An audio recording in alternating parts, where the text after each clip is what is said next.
ప్రభునామానికి మహిమ కలుగును గాక. ప్రభున రక్షకుడైన యేసుక్రీస్తు నామములో చేరువచ్చిన ప్రియులందరికీ కూడా వందనాలు తెలియజేస్తున్నాను. దేవుని సేవకులందరికీ వందనాలు.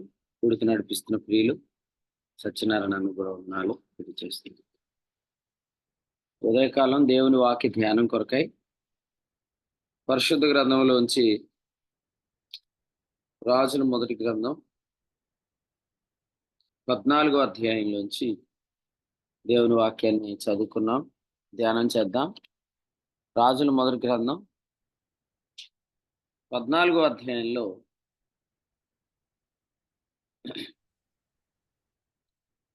యెరోబాము కుమారుడైన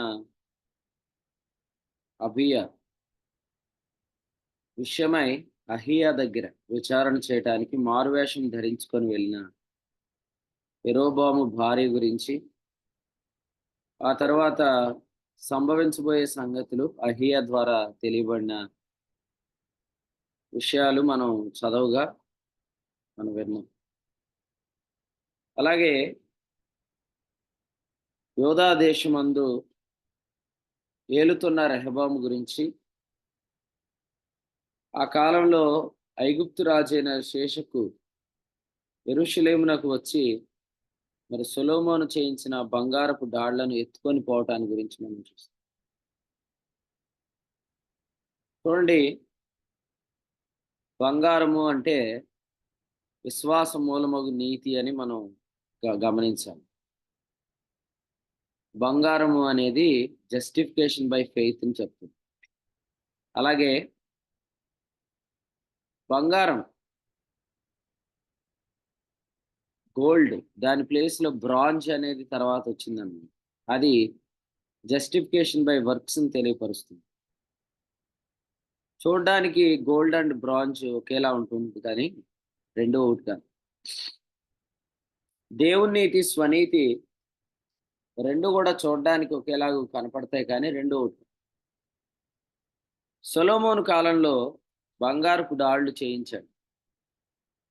ఆ బంగారపు డాళ్లను ఎత్తుకొని పోయింది ఎవరంటే ఐగుప్తు రాజు అయిన శేషకు. పేతురు మొదటి పత్రిక 1:7 సువర్ణము విశ్వాస మూలమగు నీతికి పోల్చబడింది.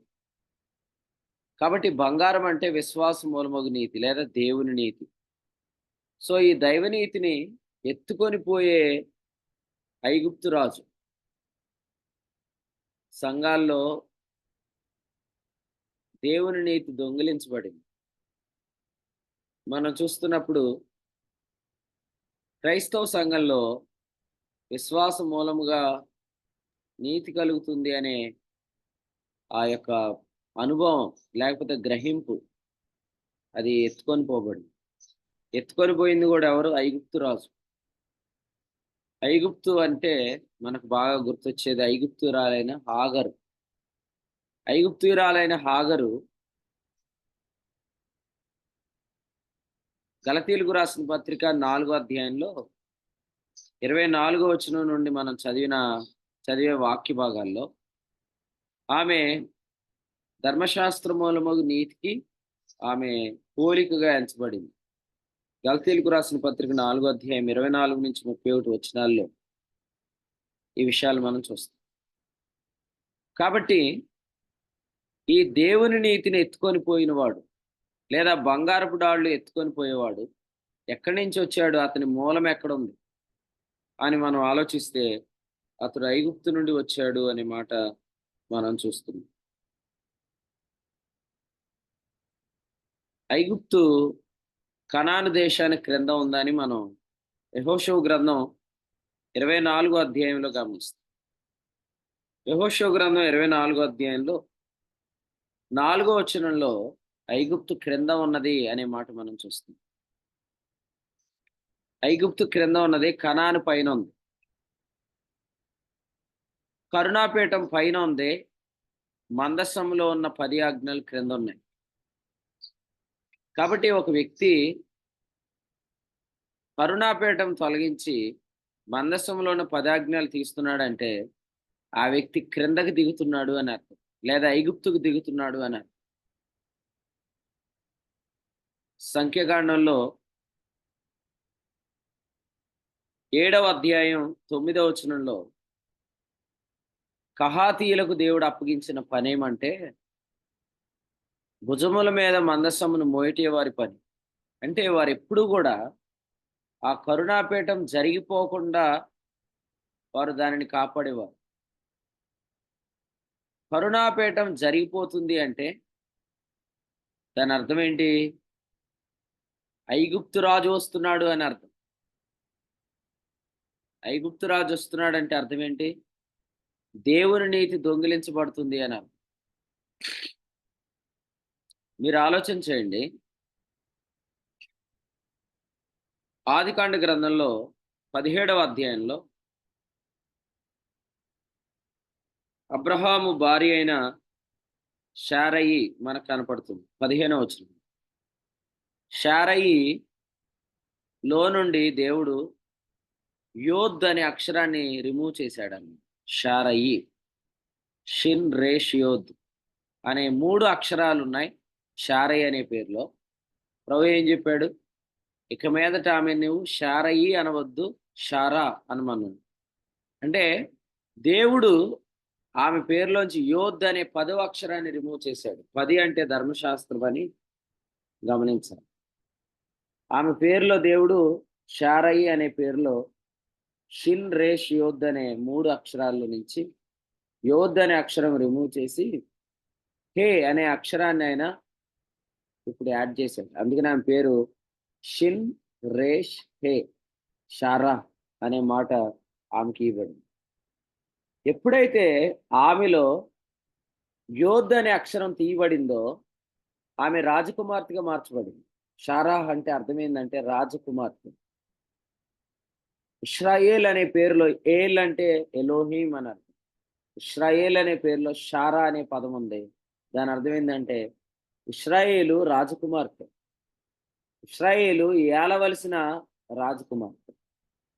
కానీ ఎప్పుడైతే ఇశ్రాయేల్లో నుండి దేవుని నీతి దొంగిలించబడుతుందో, గ్రేస్ అనేది రిమూవ్ అవుతుందో, రాజకుమార్తె ఏమవుతుంది అంటే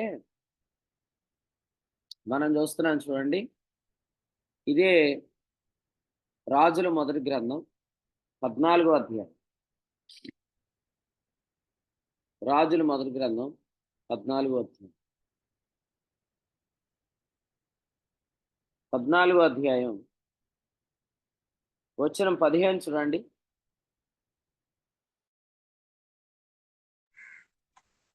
ఇశ్రాయేలు వారు దేవతా స్తంభములు నిలిపి యెహోవా కోపం పుట్టించి ఉన్నారు గనుక నీటి యందు రెల్లు అల్లాడినట్లు యెహోవా ఇశ్రాయేలు వారిని మొత్తి ఒకడు వేరును పెళ్లగించినట్లు వారి పితరులకు తాను ఇచ్చిన ఈ మంచి దేశంలో నుండి వారిని పెళ్లగించి వారిని యూఫ్రటీసు నది అవతలకు చెదరగొట్టును. యూఫ్రటీసు నది అవతలకు చెదరగొట్టుకుని అంటే అర్థం ఏంటి? వాళ్ళని దాసులుగా చేస్తాడని అర్థం. యూదులు బబులోను చెరకు కొనుక్కోబడ్డారు. చరిత్రలో మనం చూస్తాం. కారణం ఏంటంటే వాళ్ళు ఏం చేస్తున్నారంటే వచనం 24 చూడండి.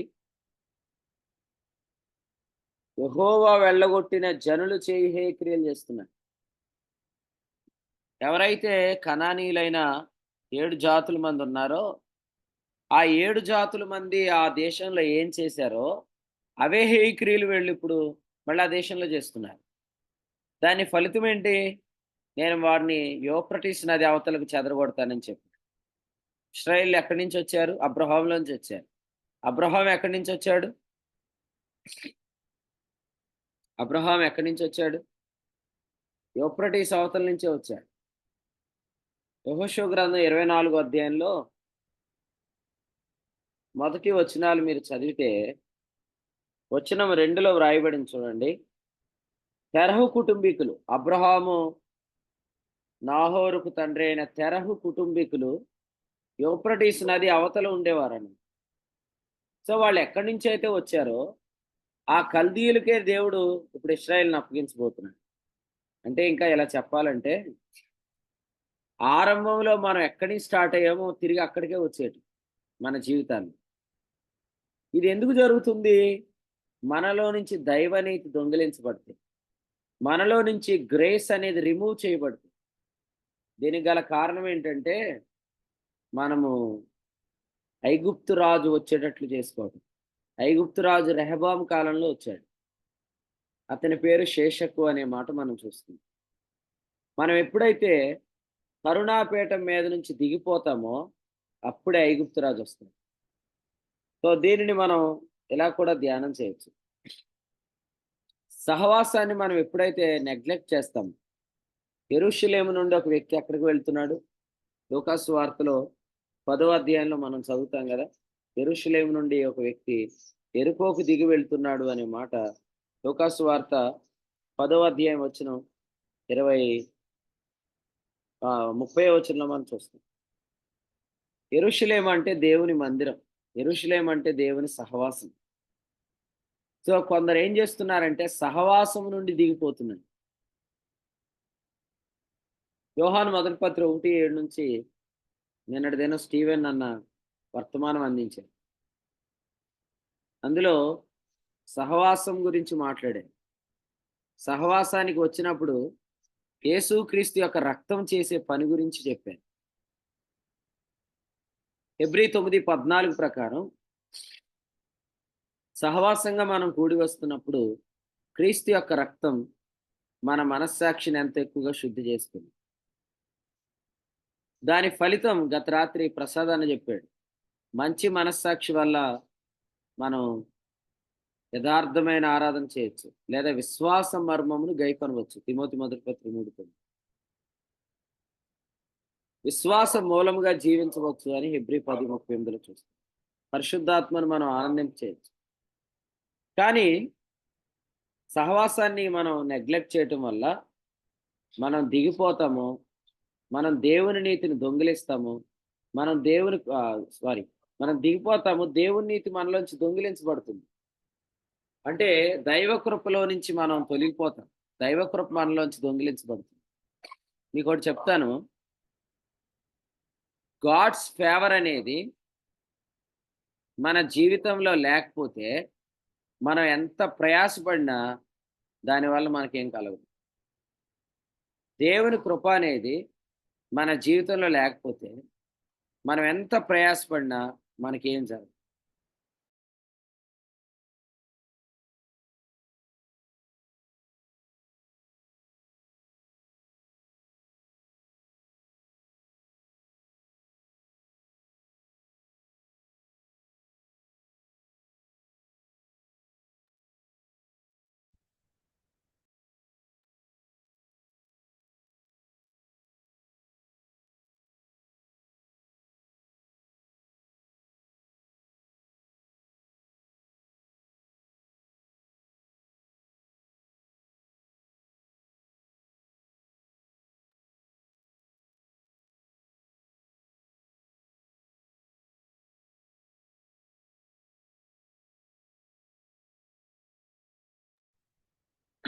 వినండి. దేవుని వాక్యంలో రోమా పత్రికలో ఎలా వ్రాయబడింది చూద్దామండి. రోమీయులకు రాసిన పత్రిక 9వ అధ్యాయం 16వ వచనం చదువు. రోమా పత్రిక 9వ అధ్యాయం 16వ వచనం.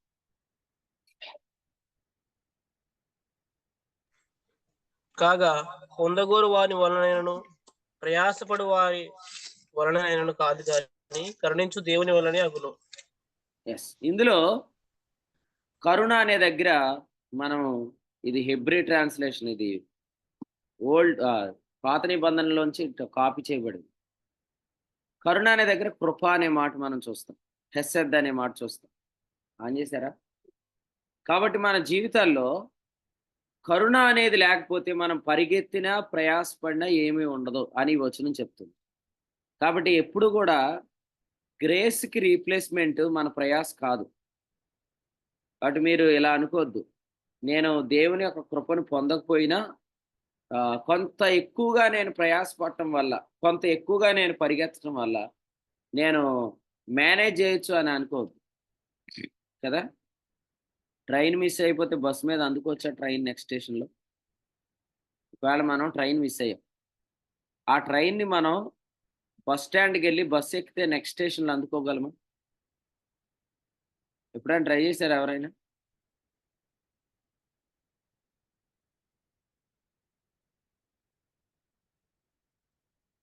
ఎవరు ట్రై చేయలేదా? మీరు అందుకోలేరు. సో, ఫ్లైట్‌ని అందుకోగలరా? పోనీ అలా చెప్పమంటారా? ఫ్లైట్‌ని అందుకోగలరా? అలాగే మీరు కృప లేకుండా కృపకు బదులుగా మీరు ప్రయాసపడినప్పుడు మీరు కృప ద్వారా జరిగేదాన్ని మీరు అందుకోలేరు. ఇది తెలుసుకొని మనం ఆహ్, దైవ కృప అనేది లేకుండా మనం జీవించటం వల్ల ఎంత మనం పరిగెత్తినా, ఎంత మనం ప్రయాసపడినా ఆ లైఫ్‌కి, ఈ లైఫ్‌కి ఎక్కడ మ్యాచ్ అవ్వదని మనం తెలుసుకుంటాం. షారయి అంటే జగడుగొండి అని అర్థం. షార అంటే రాజకుమార్తె. వీళ్ళిద్దరిని మీరేం జేసి ఈక్వల్ చేయగలరు చెప్పండి? జగడగొండి అనే అర్థం కలిగిన అనుభవాన్ని, రాజకుమార్తె అనే అనుభవం కలిగిన అర్థం కలిగిన అనుభవాన్ని వీళ్ళిద్దరిని మీరు ఎలా ఈక్వల్ చేయగలరు? అడవిగాడిద వంటి స్వభావం గలవాడైన ఇష్మాయేలును, నవ్వు అనే అర్థం కలిగిన ఇస్సాకును మీరెలా ఈక్వల్ చేయగలరు? సో, వితౌట్ గ్రేస్ మనం పరిగెత్తినా, ప్రయాసపడినా ఆ పరుగు, ఆ ప్రయాస, ఆ గ్రేస్ ఉండే లైఫ్‌ని తీసుకొనెళ్ళలేం. కానీ ఇది తెలిసినా గూడా ప్రజలు పరిగెత్తుతారు అలాగే. ఇది తెలిసినా ఇప్పుడు ఈ జూమ్‌లో వింటున్న వాళ్ళు గూడా కొన్ని విషయాల్లో మోసపోతారు, శోధించబడతారు. వితౌట్ గ్రేస్ వాళ్ళు ట్రై జేస్తారండి. మీరు చూడండి వాళ్ళ గురించి మీకు చూపిస్తాను. కొరింథీయులకు రాసిన మొదటి పత్రిక. కొరింథీయులకు రాసిన రెండో పత్రిక 8:14 చూడండి. కొరింథీయులకు రాసిన రెండో పత్రిక 8:14. హెచ్చుగా కూర్చుకున్న వానికి ఎక్కువ మిగలలేదనియు, తక్కువగా కూర్చుకున్న వానికి తక్కువ కాలేదనియు వ్రాయబడిన ప్రకారం అందరికీ సమానంగా చాలు, ఉండు చాలు. నిమిత్తము ఈ అధ్యాయంలో దేని గురించి చెప్తున్నాడు? 8దో అధ్యాయం మొదటి వచనం. అలాగే 8దో అధ్యాయం వచనం 9దో వచనం కృప గురించి చెప్తున్నాడు. దాతృత్వం అనే కృప, ఔదార్యం అనే కృప, పరిశుద్ధులకు పరిచర్య చేయడం అనే కృప గురించి చెప్తూ, ఆ కృప లేకపోతే మనం హెచ్చుగా కూర్చుకుంటాం, ఎక్కువ మిగలదు. తక్కువగా కూర్చుకుంటాం, తక్కువ కాలేదు. అంటే రేపు విశ్రాంతి దినం, మన్నా కురవదు అని చెప్పినా గూడా ప్రజలేం జేశారు? గిన్నెలు పట్టుకొని ఎళ్లారు. అలాగే ఈరోజు కృప అనేది లేకపోతే నువ్వెంత పరిగెత్తినా, ఎంత ప్రయాసపడినా, నువ్వు ఆ లెవెల్‌కి రీచ్ అవ్వలేవు అని చెప్పినా గూడా ప్రజలేం జేస్తారు? కృపకు విరోధంగా దాన్ని ట్రై జేస్తారనమాట. దానికొక ఉదాహరణ చెప్తాను. ఇదే రోమాపత్రిక చూడండి 4 అధ్యాయం. వచనం 14 చూడండి. ధర్మశాస్త్ర సంబంధులు వారసులైన ఎడల విశ్వాసం వ్యర్థమగును అన్నాడు గదా! సో, ధర్మశాస్త్ర సంబంధులు దేని కొరకు కనిపెడుతున్నారు? ఆ వాగ్దాన దేశాన్ని ఆక్రమించాలని చూస్తున్నాడు.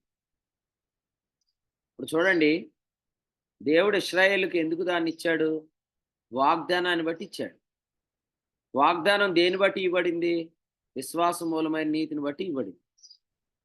జస్టిఫికేషన్ బై ఫెయిత్ ద్వారా వాగ్దానం చేయబడిన దేశాన్ని ఇశ్రాయేలీయులు ధర్మశాస్త్ర మూలమగు నీతి ద్వారా హోల్డ్ చేయాలనుకున్నారు. దేవుడిచ్చాడా? ఇవ్వలేదు. సో, అలాగే మనం గూడా తెలుసుకోవాల్సిందేంటంటే, ఏదోలాగా గ్రేస్‌తో ప్రయాసను మేనేజ్ చేద్దాం. ఇష్మాయేల్‌తో ఇస్సాకును మేనేజ్ చేద్దాం. జగడగొండితో రాజకుమార్తెను మేనేజ్ చేద్దామంటే, మనం బయట చేసినయి ఇప్పుడు జరగవు. ఇక్కడ జరగవు. ఫ్లైట్ మిస్ అయితే బస్సులో నువ్వు అందుకోలేవు. గ్రేస్ లేకపోతే నువ్వెంత పరిగెత్తినా అక్కడ రీచ్ అవ్వలేవు. మీ లైఫ్‌లో గ్రేస్ ఉంటే మీరెళ్ళే లెవెల్ వేరు. గ్రేస్ లేకుండా ఆ తర్వాత మీరు దాని కొరకు ఎంత కోరుకొని మీరక్కడ రానివ్వడు దేవుడు. ఎందుకు రానివ్వడంటే, ధర్మశాస్త్ర సంబంధులు వారసులైతే విశ్వాసం వ్యర్థమవుతుంది. వాగ్దానం నిరర్థకమవుతుంది. ఇంకోటి ఇలా చెప్తాను. ఫర్ ఎగ్జాంపుల్ కృపకు దేవుడు వాగ్దానం చేసింది, ధర్మశాస్త్రం ద్వారా వెతికే వారికి ఆయన ఇచ్చాడనుకోండి. అప్పుడేం చేసినట్టు? ఇలా చెప్తాను. అబ్రహాము చచ్చిపోయాడు గాబట్టి, అబ్రహాం విషయంలో దేవుడు మాట తప్పినట్టు. సాధారణంగా ఎవరైనా చనిపోతే, చనిపోయిన వారితో చేసిన వాగ్దానాలు ఆ తర్వాత సంతతి వారితో ఏం జేస్తారు? మార్చేస్తారు. ఆ తర్వాత సంతతి వారితో మాట మార్చేస్తారు, అబద్ధాలాడతారు. నేను మీ నాన్నకి అలా చెప్పలేదు. మీ తాతకు అలా చెప్పలేదు అని మాట మారుస్తారు.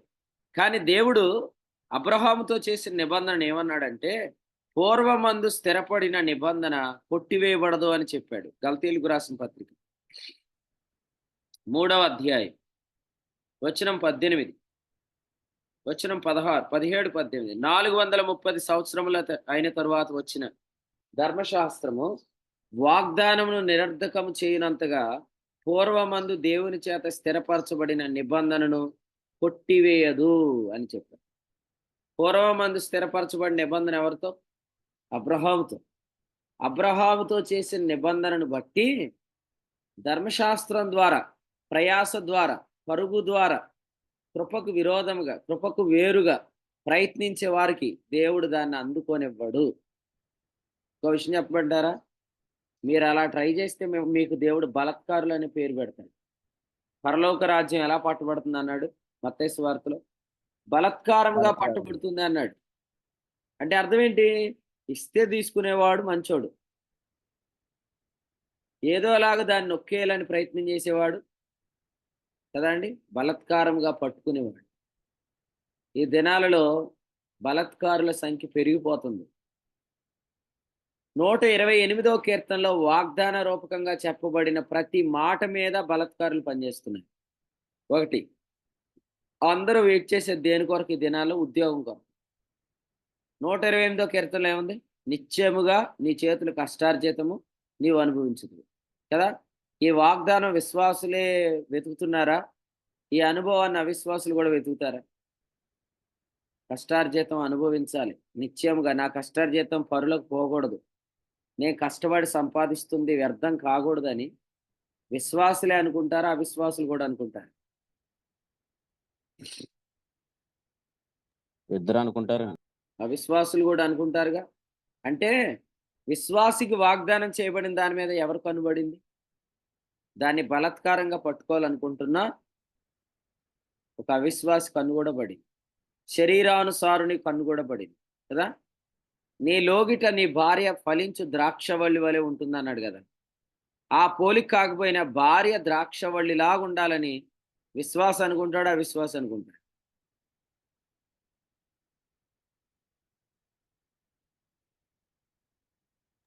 అవిశ్వాసం కూడా అనుకుంటాడు. అందరూ అనుకుంటారు. నా భార్య ఎలా ఉండాలంటే అంటాడు చూసారా, ఇలా ఉండాలి అనే పోలిక చెప్తాడు. అంటే ఆ వాగ్దానం మీద ఎవరు కన్నుబడింది? పరిగెత్తేవాడి కన్నుబడింది, ప్రయాసపడేవాడిని కన్నుబడింది. నీ పిల్లలు ఒలీవా మొక్కల వలె ఉంటారన్నాడు కదా. పిల్లలు ఒలీవా మొక్కలు అంటే ఏంటంటే క్షేమంగా ఉంటారని. పిల్లల క్షేమం కొరకు ఈరోజు చాలా మంది తల్లిదండ్రులు రకరకాల ప్రయత్నాలు చేస్తున్నారు, పూజలు చేస్తున్నారు. పిల్లలు క్షేమంగా ఉండాలని హాస్టల్స్లో జాయిన్ చేస్తున్నారు, స్నేహాల వల్ల పాడైపోతున్నారని. పిల్లలు క్షేమంగా ఉండాలని కౌన్సిలింగ్ సెంటర్స్కి, యోగా సెంటర్స్కి పంపిస్తున్నారు. పిల్లల ఆరోగ్యం కొరకై ఎన్నో రకాల ఆహార పదార్థాలను కొంచెం ఖర్చు పెట్టుకుంటున్నారు. ఇదంతా ఏంటి? పరుగు ద్వారా, ప్రయాస ద్వారా కృపకు వాగ్దానం చేయబడిన దాన్ని ఆక్రమించాలని ప్రయత్నిస్తున్నారు. కానీ అది వారు వాళ్ళకి. ఎందుకంటే గలతీయులకు రాసిన పత్రికలో అక్కడ ఏం రాశాడంటే 18:3-18లో ఆ స్వాస్థ్యము ధర్మశాస్త్రం మూలంగా కలిగిన ఎడల ఇక వాగ్దానం మూలంగా కలిగినది కాదు. అయితే దేవుడు అబ్రహామునకు వాగ్దానం వలననే దానిని అనుగ్రహించి ఆ స్వాస్థ్యం గుర్తుపెట్టుకోండి. మీ పిల్లల గురించిన వాగ్దానం, నీ భార్యను గూర్చిన వాగ్దానం, కష్టార్జితాన్ని గూర్చిన వాగ్దానం, నీ ఆరోగ్యాన్ని గూర్చిన వాగ్దానం, ఇంకొక మాటలో చెప్పాలంటే జీవమును గూర్చిన వాగ్దానం. తిమోతికి రాసిన 2వ పత్రిక 1:1 అది అబ్రహాంతో దేవుడు చేసిన నిబంధనకు వాగ్దానం చేయబడింది. కాబట్టి పరిగెత్తేసి ఏదోలా ట్రై చేసేద్దాం అనుకోవద్దు. చాలా మంది ప్రార్థన మానేసిన వాళ్ళు ఏం చేస్తారు? ఉండన్నా నేను నెక్స్ట్ మీటింగ్లో జాయిన్ అయిపోతాను. ఏం చేస్తున్నాడు? పరిగెత్తేస్తున్నాడు అనమాట. మీరు అప్పుడప్పుడు ట్రైన్ స్లో అవుతుంది అనమాట. ట్రైన్లు కొన్నిసార్లు ఏమవుతాయి? స్లో అవుతాయి. మీరు అప్పుడు దిగి పరిగెత్తేస్తారా? ట్రైన్ దిగేసి బయట పరిగెత్తుతారా? ఎందుకు పరిగెత్తరు? వాడి ఈ స్టేషన్లో క్రాసింగ్ పెట్టినా ఒకవేళ డిలే అయినా కూడా నెక్స్ట్ స్టేషన్లో రీచ్ అయ్యే టైంని మేనేజ్ చేస్తారు. స్పీడ్ని పెంచుతారు, టైంని మేనేజ్ చేస్తారు.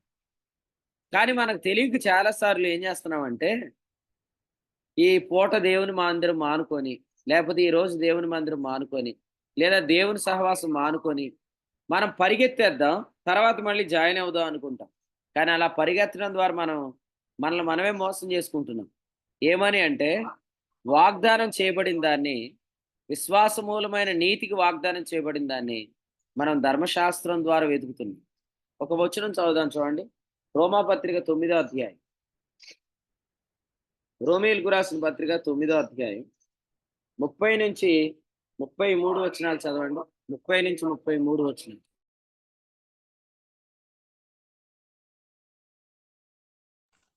అట్లయితే మనం ఏమందము? నీతిని వెంటాడని అన్నజనులు నీతిని అనగా విశ్వాస మూలమైన నీతిని పొందిరి. అయితే ఇశ్రాయేలు నీతి కారణమైన నియమమును వెంటాడినను ఆ నియమమును అందుకొనలేదు. వారెందుకు అందుకొనలేదు? వారు విశ్వాసం మూలంగా కాక క్రియల మూలంగా లేనట్టు దాన్ని వెంటాడిరి.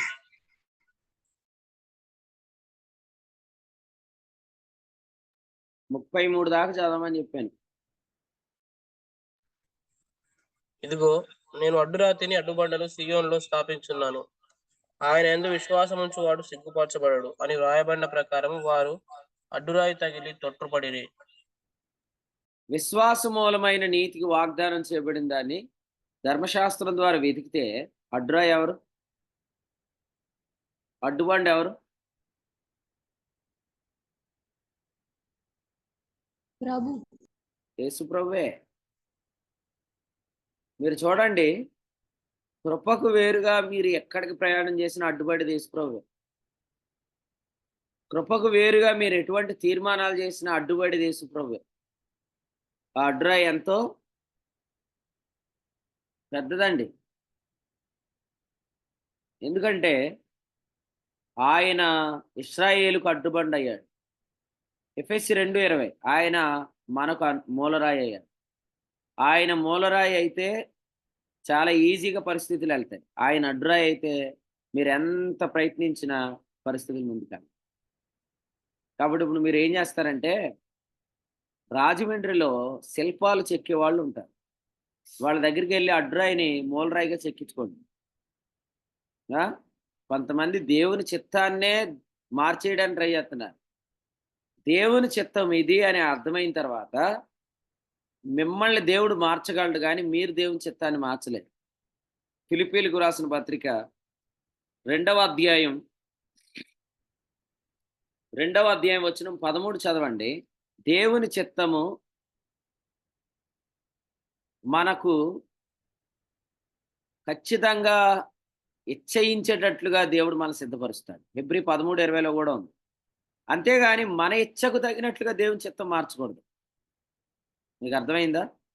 అడ్డురాయిని తీసుకెళ్ళి మూలరాయి చేయలేరు. చేయగలరా? అడ్డురాయి ఎంత ఉంటుంది?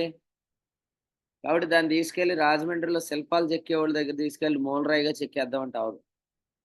దేవుని చిత్తం అలాగున్న ఎడల అలాగే ఉంటుంది. పేతురు రాసిన పత్రికలో చెప్పాడు చూడండి. పేతురు రాసిన మొదటి పత్రిక 2వ అధ్యాయం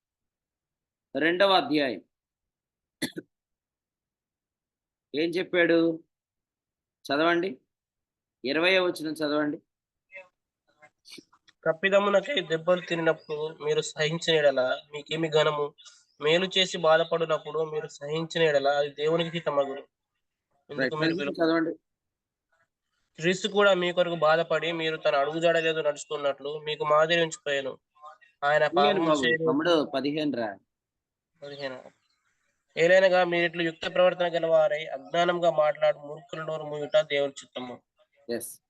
చూడండి, దేవుని చిత్తం అలాగ ఉన్నాయడల అనే మాట కూడా 4వ అధ్యాయంలో ఉంది. ఆ మాట కూడా చూడండి. 19వ వచనం చదవండి. కాబట్టి దేవుని చిత్త ప్రకారం బాధపడువారు సత్ప్రవర్తన గలవారై నమ్మకమైన సృష్టికర్తకు తమ ఆత్మలను అప్పగించుకున్నారు. తమ్ముడు 3వ అధ్యాయం 17 దేవుని చిత్తం అలాగున్న ఎడల 18 దేవుని చిత్తం అలాగున్న ఎడల.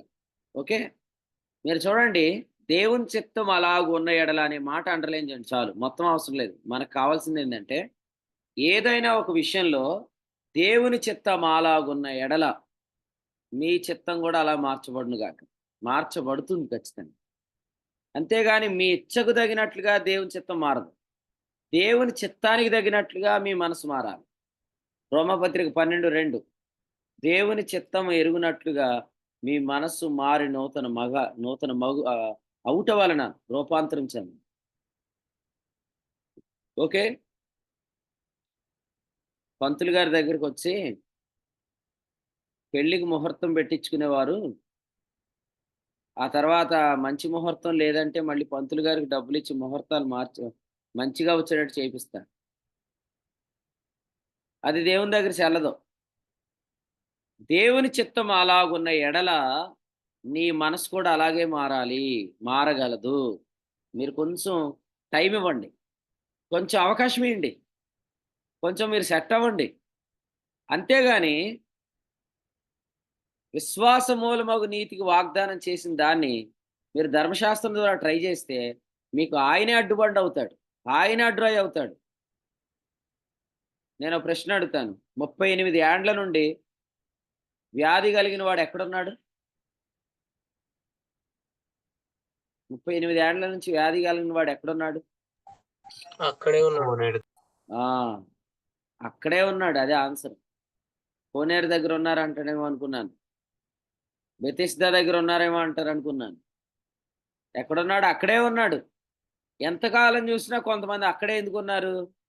ఆయన వారికి అడ్డుబండయ్యాడు. కారణం ఏంటి?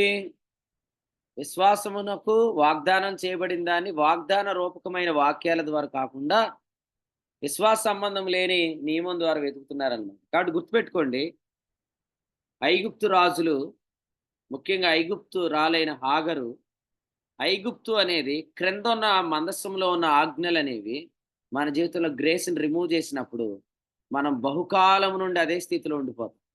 పరిగెత్తుతాం కానీ ఆ పరుగు ఎలా ఉంటుందంటే ఎంత పరిగెత్తినా మళ్ళీ అక్కడే ఉంటాం. ఎంత ప్రయాసపడినా అక్కడే ఉంటాం. ఎందుకంటే గ్రేస్‌కి వాగ్దానం చేయబడింది ఎంత మాత్రం ఆధీనం చేసుకోలేదు. ఒకరోజు దేవుడు దానిని బయటికి గెంటేస్తాడు. కాబట్టి ఈ విషయాలు ఎరిగిన మీరందరూ ధన్యులని నేను చెప్తున్నాను. రాజుల మొదటి గ్రంథం 14వ అధ్యాయంలో కృపను రిమూవ్ చేసిన ఇశ్రాయేలీలు ఆ దేశంలోంచి పెళ్లగించబడ్డారు అనే మాట వచనం 15లో మనం చూస్తున్నాం. ఒకడు వేరును పెళ్లగించినట్లు వారి పితరులకు తాను ఇచ్చిన ఈ మంచి దేశంలో నుండి వారిని పెళ్లగిస్తానన్నాడు. పితరులకు దేన్ని బట్టి వాగ్దానం చేశాడు దాన్ని? విశ్వాస మూలమైన నీతిని బట్టి. వీళ్ళు దేని ద్వారా దీన్ని ఆక్రమించుకుంటున్నారు? ధర్మశాస్త్ర మూలమైన నీతిని బట్టి. ఇంతకే ఓ ప్రశ్న అడుగుతాను. ధర్మశాస్త్ర మూలమగు నీతి ఒకటేనా? ధర్మశాస్త్రంలో విగ్రహారాధన చేయవద్దు అని ఉంది, మొదటి ఆజ్ఞ. కానీ ధర్మశాస్త్ర మూలమగు నీతిలో విగ్రహారాధన చేయటం కలుగుతుంది. అందుకనే ధర్మశాస్త్రంగా ఉన్నంత వరకు ప్రాబ్లం లేదు. దానివల్ల మనం నీతిని వెదికినప్పుడే అది ప్రాబ్లం. తిమోతి 1:10. అందుకనే దాన్ని ఏమంటాడంటే ధర్మశాస్త్రమును మనం ధర్మానుకూలంగా వినియోగించాలి. అంటే అర్థం ఏంటి? ధర్మశాస్త్రాన్ని ధర్మానుకూలంగా వినియోగించడం అంటే అర్థం ఏంటి? నీతిమంతులు అవటానికి దాన్ని వినియోగించకూడదు అని అర్థం. మీకు అర్థమైందా? కొంతమంది పిల్లల్ని దూరం నుండి చూసి చాలా బాగున్నారని చెప్పి ముద్దు పెట్టుకోవాలి, కానీ దగ్గరికి వెళ్ళకూడదు, రెక్కేస్తారు. ఎందుకంటే వాళ్ళకి తెలియదు. అలాగే కొంతమంది కూడా అంతే. చాలా బాగున్నాడు ఈయన, చాలా సౌమ్యుడు, శాంతమూర్తి అనుకోకండి. వాళ్ళు కూడా మిమ్మల్ని కొరికేస్తారన్నమాట. కాబట్టి చూసినంత బాగోవు కొన్ని. అలాగే ధర్మశాస్త్రాన్ని కూడా 10 ఆజ్ఞలు మనం చదవాలి, కానీ వాటి వల్ల నీతిని వెతకూడదు. ధర్మశాస్త్రం వేరు, ధర్మశాస్త్ర మూలమగు నీతి వేరు. ధర్మశాస్త్ర మూలమగు నీతి ఎప్పుడైతే మనం ఆచరిస్తున్నామో అది విగ్రహారాధనలోనికి మనం మొదటిగా తీసుకొని వెళ్తుంది. నిర్గమకాండం 32వ అధ్యాయంలో 4వ వచనంలో వ్రాయబడినట్లుగా, లూకాసు వార్త 16వ అధ్యాయం 13లో వ్రాయబడినట్లుగా మనము ఖచ్చితంగా ధర్మశాస్త్ర మూలమగు నీతి వల్ల, స్వనీతి వల్ల విగ్రహారాధనలోనికి వెళ్ళిపోతాం. మనం ఏ బొమ్మకు దండం పెట్టం, కానీ మనం మనుషులను ఆధారం చేసుకుంటాం. 118 కీర్తన 8 ప్రకారం మనుషులను నమ్ముకొనుట కంటే యెహోవాను ఆశ్రయించుట మేలని వ్రాయబడింది. అలాగే హబక్కూకు గ్రంథం 1:11 వ్రాయబడినట్లుగా మనం మన సొంత బలాన్ని ఆధారం చేసుకుంటాం. అదే హబక్కూకు గ్రంథం 1వ అధ్యాయంలో రాయబడింది, మనం వలలకు ధూపం వేసేవారుగా ఉంటాం. కాబట్టి ఈ మాటలు వింటున్న వారు అర్థం చేసుకోండి. దేవుడు ఇశ్రాయేలుని ఎలా పెళ్లగించాడు? ఒకడు వేరును పెళ్లగించినట్లు పెళ్లగించాడు. ఎవరు కూడా హాగరులాగా నేను ఈ ఇంట్లోనే ఉంటాను, ఎవరు ఏమి చేయలేరు, నేను ఈ ఇంట్లోనే కొనసాగుతానంటే ఈ ఏర్పాట్లో నువ్వు కొనసాగలేవు. నువ్వు విశ్వాసానికి వాగ్దానం చేయబడిన దాన్ని ధర్మశాస్త్రం ద్వారా స్వాధీనం చేసుకోవాలనే దురాలోచన నీలో వచ్చినప్పుడే గలతీ పత్రికలో ఏం రాశాడు? ఈ ప్రేరేపణ మిమ్మల్ని పిలుచుచున్న వాని వలన కలగలేదు. గలతీ పత్రిక 5వ అధ్యాయం వచనం 8వ వచనం. ఈ ప్రేరేపణ మిమ్మల్ని పిలుచున్న వాని వలన కలగలేదు. ఎలా చెప్తాను? ఇస్సాకు ఆడుకునే బొమ్మలు ఉన్నాయి కదా, వాటిని హాగర్ ఏమని చెప్తుంది ఇష్మాయేల్తో? ఆ బొమ్మ నీది కూడా, ఎందుకంటే ఆయన ఇస్సాకే డాడీ కాదు, నీకు కూడా డాడీ అని చెప్తుంది. సో ఐజక్ ఆడుకునే బొమ్మలన్నీ కూడా, ఆ టాయ్స్ అన్నీ కూడా ఎవరు ఆక్రమించుకుంటున్నారు? హాగరు కనిన కుమారుడు వాటితో ఆడుకోవడానికి ప్రయత్నం చేస్తున్నాడు. దీనివల్ల హాగరు కనిన కుమారుడు శారా కనిన కుమారుని ఏం చేస్తున్నాడు? హింసిస్తున్నాడు. అంతే కదా, చిన్నప్పుడు హింస అంటే ఏముంటది? చిన్నపిల్లలు ఆడుకునే బొమ్మలు ఇంకో పిల్లోడు అట్టుకుపోవటమే హింస. సో ఇస్సాకు యొక్క ప్రాపర్టీని హాగరు కుమారుడు అనుభవిస్తున్నాడు. కానీ త్వరలో ప్రభు ఏం చెప్పాడు? దాసిని దాని కుమారుని వెళ్ళగొట్టుము, దాసి కుమారుడు స్వతంత్రాలి కుమారుడితో వారసుడే ఉండనేరడు అని చెప్పి. కాబట్టి ఉదయకాలం మీరు అర్థం చేసుకోండి, మనలో ఒక దురాలోచన స్టార్ట్ అయిపోతుంది. అదేంటంటే ఏదోలాగా నేను ఆ పదవిని సంపాదించుకోవాలి, ఏదోలాగా నాకు ఆ గౌరవం కావాలా, ఏదోలాగా నాకు ఆ గుర్తింపు కావాలా అనుకుంటున్నారు. కానీ అది దేవుడు నీకు ఇస్తాడు. నన్ను అడిగితే నేను ఇస్తానని చెప్పాడుగా దావీదుతో. అడగకుండా నువ్వేం చేసావు? ఊరియా భార్య జోలికి పోయావు. అడిగితే ఇస్తే మీరు పొందుకోండి, అంతేగాని అసూయపడి ఏడ్చి దాని గురించి వేరే వేరే ప్రేరేపణలోకి వెళ్తే దేవుడు మిమ్మల్ని పెళ్ళగిస్తాడు. ఆ దేశంలోంచి దేవుడు మిమ్మల్ని పెళ్ళగిస్తాడు. దేవుడే మీకు అడ్డురాయి అవుతాడు, దేవుడే మీకు అడ్డుబండ అవుతాడు. ఇక ఆఖరిగా మారు వేషం ధరించుకోవటం. ఆయన అడ్డురాయి అవుతాడు, ఆయన పెళ్ళగిస్తాడు. మూడోది ఏంటంటే ఆయన నీ నటనంతా గుర్తిస్తాడు. చూడండి, బయోమెట్రిక్ ఉంటుంది కదా, మీ బదులు ఎవరినైనా వెళ్ళి వేసేయమంటారా? మీ బదులు ఎవరినైనా వెళ్ళి వేసేయమంటారా? ఈరోజు మనకి అడ్వాన్స్డ్ టెక్నాలజీ వచ్చింది కదా, ఫేస్ రికగ్నైజింగ్ ఇప్పుడు పనిచేస్తుంది అన్నమాట. మీరు ఎప్పుడైనా నా బదులు నీ మొహం చూపించు అంటారా స్కాన్ చేసినప్పుడు? అని అనరు కదా. కానీ మీరు చూడండి, 10th క్లాస్ ఎగ్జామ్స్లో కూడా కొంతమంది కవల పిల్లలు వాళ్ళు అన్ని హాల్ టికెట్ కట్టుకుని వెళ్ళి ఎగ్జామ్ రాశారు. కొంతమంది ఒకటి బదులుగా ఒకటి ఎగ్జామ్ రాసేస్తాడు హాల్ టికెట్ పట్టుకెళ్ళి. నేను కూడా నిన్న రాత్రి ఒక ఐడెంటిటీ కార్డు పెట్టుకొని వెళ్ళాను. అది నాది కాదు ఎంతకి, అదనమాట. సో ఎవరు కనిపెట్టలేరు, మీరు మాత్రం మీ ఐడెంటిటీ కార్డు పెట్టుకోండి. మన ఐడెంటిటీ కార్డు అంతా కృపే. నువ్వు ధర్మశాస్త్రాన్ని వేసుకొని వెళ్తే అక్కడ ఈ అడ్డురాయి ఓపెన్ అవ్వదన్నమాట. మీరు అక్కడ ఎంత నటించినా కదా, చాలా నటించాల్సి వస్తుంది. ఎందుకంటే రియల్ని అధిగమించాలంటే ఫేక్ ఏం చేయాలా? చాలా ఓవర్ యాక్షన్ చేయాలి. అందుకనే కొంతమంది చాలా ఓవర్ యాక్షన్ చేస్తున్నారు, కానీ వాళ్ళకి డోర్ ఓపెన్ అవుతలేదు. ఎందుకంటే బయోమెట్రిక్ కేసెస్ కూడా జాబ్లో ఉండకుండా వచ్చేసే రాజన్ లాంటి వాళ్ళు ఉంటారు. ఊరికే ఎగ్జాంపుల్ చెప్పాను అంతే. ఇప్పుడు మరి అవసరాన్ని బట్టి మీటింగ్స్లో ఉండాలి కాబట్టి ఏం చేస్తున్నాడు? వెళ్ళి బయోమెట్రిక్ వేసేసి ఎవరికొకరికి బాధ్యతలు అప్పగించి వచ్చేస్తున్నాడు ఆయన. అలాగే కొంతమంది ఉన్నారు, ఇంకో పేరు చెప్పనులే, ఎందుకంటే ఆల్రెడీ అక్క నవ్వేసుకుంటుంది కాబట్టి పేరు చెప్పను. మిమ్మల్ని ఎలా అంటాను, మనం బయోమెట్రిక్ కేసెస్ వచ్చేస్తున్నాం కదా. రావద్దని అనట్లేదు, మళ్ళీ మీటింగ్ మానేశారు కాక. జూమ్ మీటింగ్లో మీరు ఉదయం చెప్పారని మేము రాలేదనకండి. ఖచ్చితంగా రండి. మీరు రావాలి కూడా, మీరు కావాలి మాకు. మీరు కూడా చెప్తేనండి, మీరు ఎంత నటించినా, ఈ మీటింగ్లో ఉన్న వాళ్ళందరూ గ్రహించండి, మీరు ఎంత నటించినా అది ఫింగర్ ప్రింట్ కాదు, అది ఫేస్ రికగ్నైజేషన్ కాదు, అది హృదయాంతర్యమును ఎరిగిన ప్రభువు అన్నమాట. యోహాన్ 2:24. యెరోబాము భార్య అక్కడికి రాకముందే అహియా ఎలా ఉన్నాడు? అతడు వృద్ధుడైపోయాడు. మనుషులను గుర్తించలేని వాడుగా ఉన్నాడు. కానీ దేవుడు ఏం చేశాడు? అది యెరోబాము భార్య వస్తుంది, నేను చెప్పినవన్నీ చెప్పు ఆమెకి అన్నాడు. ఆమె కాళ్ళ చప్పుడు వినగానే అహియా అన్నాడు, యెరోబాము భార్య అని పిలిచాడు అన్నమాట. సో అందుకని నేనేమంటానంటే, మీకు డోర్స్ ఓపెన్ అవ్వవు. మీరు నటించినా మీకు డోర్స్ ఓపెన్. ఓన్లీ మీరు గ్రేస్ ద్వారానే రండి, మీకు డోర్స్ ఓపెన్ అవుతాయి. అలా గాకుండా మీరొచ్చి యెహోషువను మోసం చేయొచ్చు. ఎవరిలాగా? గిబియోనీయుల్లాగా. బర్నబాను మోసం చేయొచ్చు. ఎవరిలాగా? కేఫాలాగా. కానీ మీరు అహియాను మోసం చేయలేరు.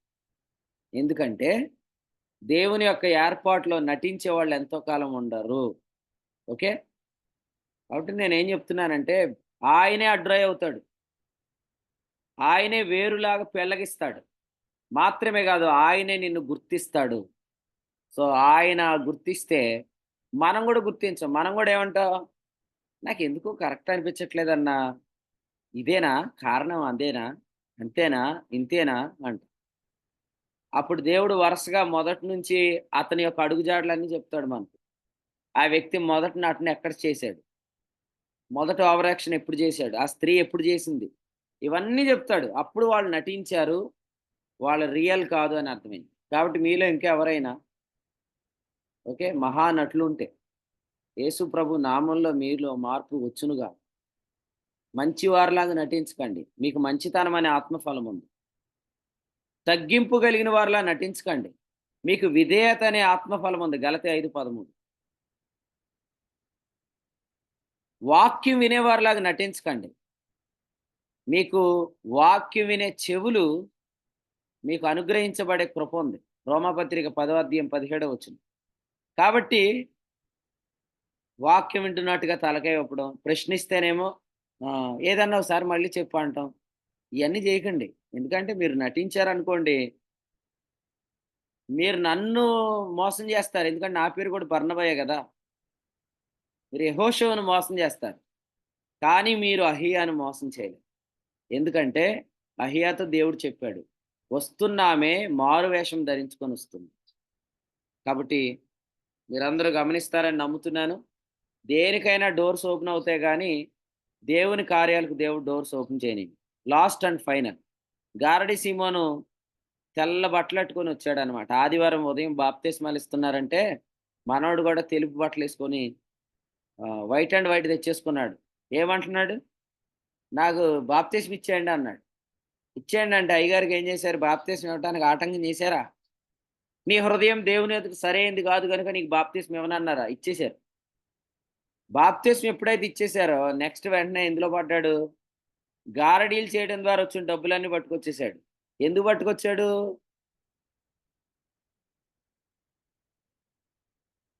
డబ్బులిచ్చేసి డబ్బులు పోగొట్టుకోవడానికి గాదు. ఇంతకంటే ఇంకా ఎక్కువ సంపాదించే ఒక అవకాశం దొరికింది. అదేంటంటే ఎవరి నెత్తి మీద చేయి పెడితే వాళ్ళందరికి ఆత్మవరం వచ్చేటట్టు చేయటం. దానికి డబ్బులిచ్చాడనమాట. ఈడు సంపాదించిన అడుక్కు తినే సొమ్ము తెచ్చి వీడు పెత్తనాల కోసం అప్పగిస్తున్నాడన్న. కొంతమంది చేసే పనేందంటే వాళ్ళ డబ్బులతో పెత్తనాలు కొనుక్కుంటారు. ఆ! నేను మీటింగ్స్‌కి కానుకలు ఇంత ఇచ్చాను, నాకు కనీసం పాట ఇవ్వలేదంటాడు ఒకడు. నేను మీటింగులకి ఇంత కానుకలు ఇచ్చాను, కనీసం స్టేజ్ మీద నన్ను పిలవలేదంటాడు మరొకడు. ఇలాంటి వారందరూ నటించే వాళ్ళని దేవుడు ఏం చేస్తాడు? గుర్తిస్తాడు. గుర్తిస్తాడు. దయచేసి ఇది ఫింగర్ ప్రింట్ గాదు, ఫేస్ రికగ్నిషన్ గాదు. ఇది హృదయాన్ని స్కాన్ చేసే సెంటర్. నీ ఆంతర్యం ప్రభువుకు తెలుసు. నీ ఉద్దేశ్యం ప్రభువుకు తెలుసు.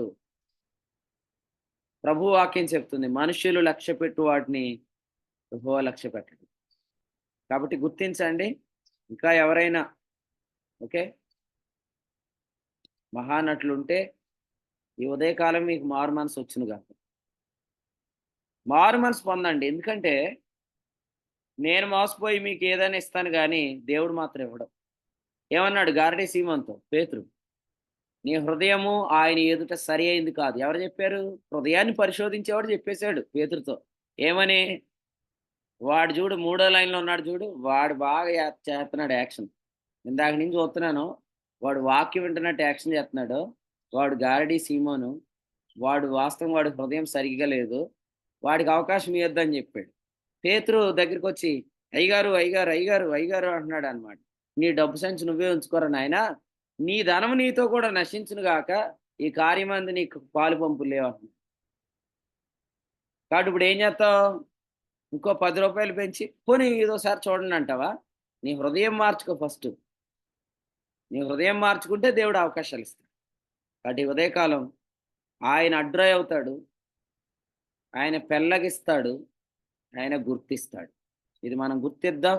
ప్రభు ఈ తలంపులు మనందరం వినుకుల్లో దీవించును గాక. ఓకే. మీరు రావాల్సినట్టు రండి. డోర్స్ ఓపెన్ అవుతాయి. అడ్రాయే మూలరాయి అయిద్ది. నటించొచ్చారా? మూలరాయి అడ్రాయి అయిద్ది. డోర్స్ క్లోజ్ అయిపోతాయి. ఎళ్లి సంఘ పెద్దలనని సేవకుల్ని పట్టుకొని, బాబు ఏదోలాగా అడ్రాయి మూలరాయేటట్టు చేయండిరా బాబు అని మా దగ్గర కాదు నువ్వు అడగాల్సింది. నువ్వు మారు అంటే మమ్మల్ని మారమంటావు నువ్వు. నువ్వు మారంటే దేవుని మారమంటావు. అట్లా చేయొద్దు. నువ్వు మారు. నువ్వు మారు మనసు పొందు. మారు వేషం వేసుకోవద్దు. మారు మనసు పొందు. ప్రభు ఈ తలంపులు మనందరి వెనుకల్లో దీవించును గాక.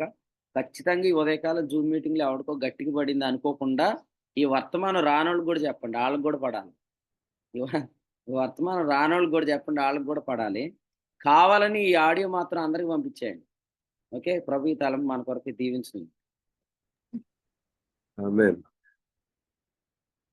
రాజులు మొదటి గ్రంథం 14వ అధ్యాయం ద్వారా దేవుడు తన దాసులను వాడుకొని అందించిన శ్రేష్టమైన వర్తమానాన్ని బట్టి వందనాలు తెలియజేస్తున్నాను. ఈ యొక్క అధ్యాయంలో ఐగుప్తు రాజు తీసుకుపోయినటువంటి బంగారపు డాళ్ళ గురించి జ్ఞాపకం చేస్తూ, బంగారం అనగా అది విశ్వాసమూలమైన నీతిని జ్ఞాపకం చేస్తుందని. అయితే ఎప్పుడైతే మనం కనాన్ అనగా పైన ఉన్నదని, ఐగుప్తు అనగా కింద ఉన్నదని, ఆ కనాన్ నుంచి ఎప్పుడైతే మనం ఐగుప్తుకు దిగిపోతామో, ఎప్పుడైతే మనం యెరూషలేము నుంచి యెరికోకు దిగిపోతామో, అప్పుడే మనం ముందుకు సాగలేమన్న విషయాన్ని జ్ఞాపకం చేశారు. అలాగే ప్రతి విషయంలో కూడా మనం విశ్వాస మూలంగా మాత్రం జీవించాలి తప్ప ధర్మశాస్త్ర మూలమైన నీతిని అనుసరించి జీవించకూడదని జ్ఞాపకం చేస్తూ,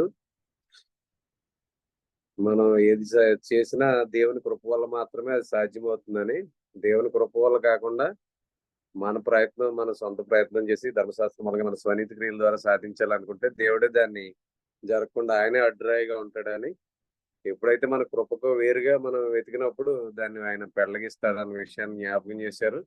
మనం ఎప్పుడైతే విశ్వాస మూలంగా దాన్ని వెతుకుతామో ఆయనే దాన్ని గుర్తిస్తాడన్న విషయాన్ని కూడా జ్ఞాపకం చేశారు. కాబట్టి ఈ యొక్క వర్తమానం ఆడియో పంపించిన తర్వాత మరొకసారి వీళ్ళు మేలు పొందాలని ప్రాముఖ్యంగా, ఇంకా మనకి 4 కూడికలు మాత్రమే ఉన్నాయి. ఈ రోజు 3, రేపు ఉదయకాలం ముందు కూడిక ఈ దైవ కుమారుల ఉత్సవాల్లో. కాబట్టి అందరం కూడా మనకున్న సమయాన్ని వినియోగించుకుని అందరం కూడా సమయానికి చేరువద్దాం.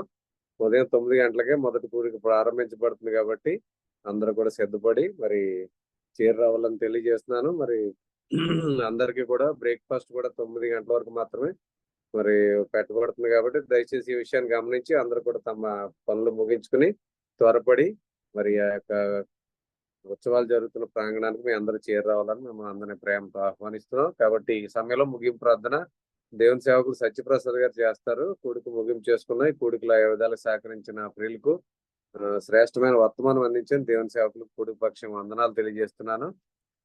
ముగింపు ప్రార్థన సత్యప్రసాద్ గారు చేస్తారు. వందనాలండి.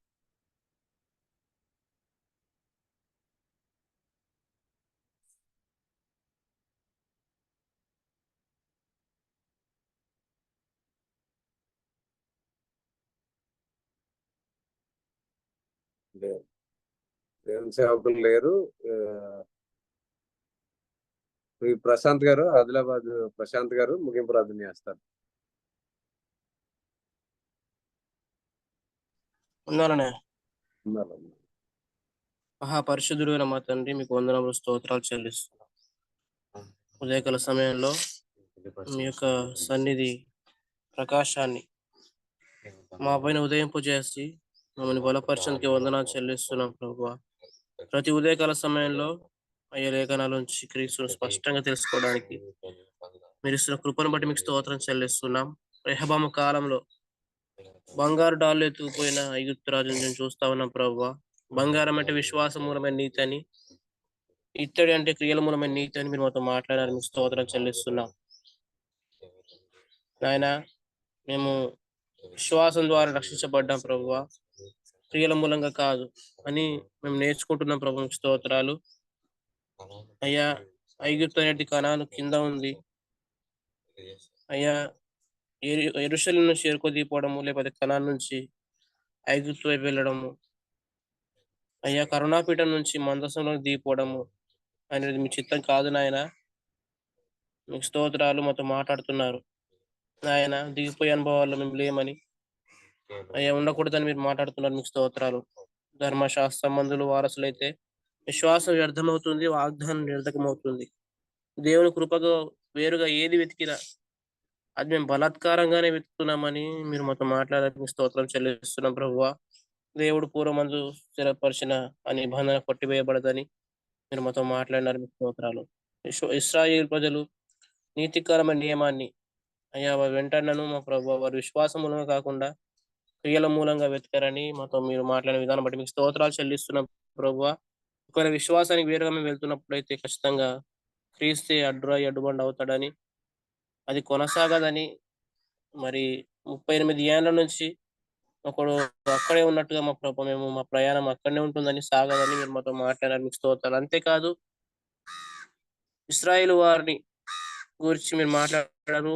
ఒకరు వేరును పెళ్లగించినట్టుగా ఈ దేశం నుంచి వారిని పెళ్లగిస్తారని అయ్యా. మరి అలాగే వేషధారణ, యెరోబాము భార్య వేషధారణతో అహియా దగ్గరికి వెళ్ళినప్పుడు మా ప్రభువా మీరు బయలుపరిచారు, గుర్తింపజేశారు. మీకు స్తోత్రం చెల్లిస్తున్నాం ప్రభువా. మీరు కృపకు వేరుగా వెళ్తున్నప్పుడు అడ్డురాయిగా ఉంటారని, పెళ్లగిస్తారని, గుర్తింపజేస్తారని అయ్యా.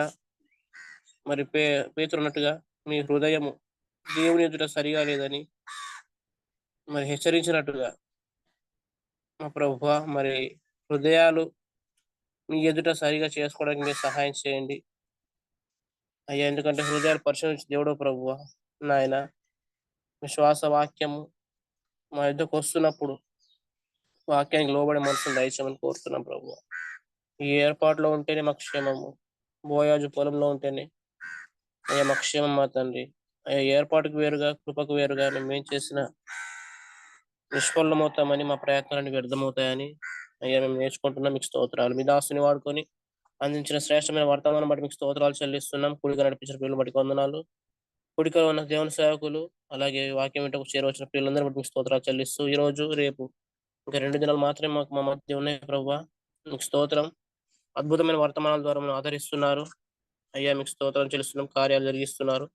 ఇక్కడ ఏ లోటు లేకుండా సమస్తము సమృద్ధిగా నింపుతున్నందుకు వందనాలు చెల్లిస్తున్నాం ప్రభువా.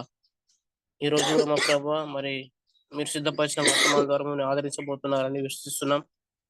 ఆయన సమస్తం చక్కగా క్రమంగా మర్యాద జరిగిస్తున్నందుకు మీకు స్తోత్రాలు చెల్లిస్తున్నాం ప్రభువా. మరి ఇంతవరకు మీరు సహాయం చేసి కూడికలో మా ప్రభువా మరి వర్తమానము చక్కగా పొందుకోవడానికి మా ప్రభు కృప చూపించినారు. మరి విన్న వారిని బట్టి, నడిపించిన వారిని బట్టి, వర్తమానం మంచి దేవసేవ బట్టి స్తోత్రాలు చెల్లిస్తూ సమస్త మహిమగంత ప్రభావం మీకే అర్పిస్తూ యేసుక్రీస్తు ప్రభు నామమున స్తోత్రించి కూడిక ముగింపు చేస్తున్నాం పరమ తండ్రి. ఆమేన్. ఉన్నారండి. అందరికీ ఉన్నాను. ప్రార్థన చేసిన ప్రశాంత్ గారికి అలాగే కొడుకులో ఉన్న ప్రియులందరికీ వందనాలండి. ఒకరికొకరు వందనాలు తెలియజేసుకుని కొడుకు ముగింపు చేసుకోండి. అందరికీ వందనాలండి. అందరికీ మన ప్రభు అయిన యేసుక్రీస్తు నామములో వందనాలు. అందరికీ వందనాలండి. అందరికీ వందనాలండి. మన ప్రభు అయిన యేసుక్రీస్తు నామములో అందరికీ వందనాలండి. అందరికీ వందనాలండి. అందరికీ వందనాలండి. అందరికీ వందనాలు.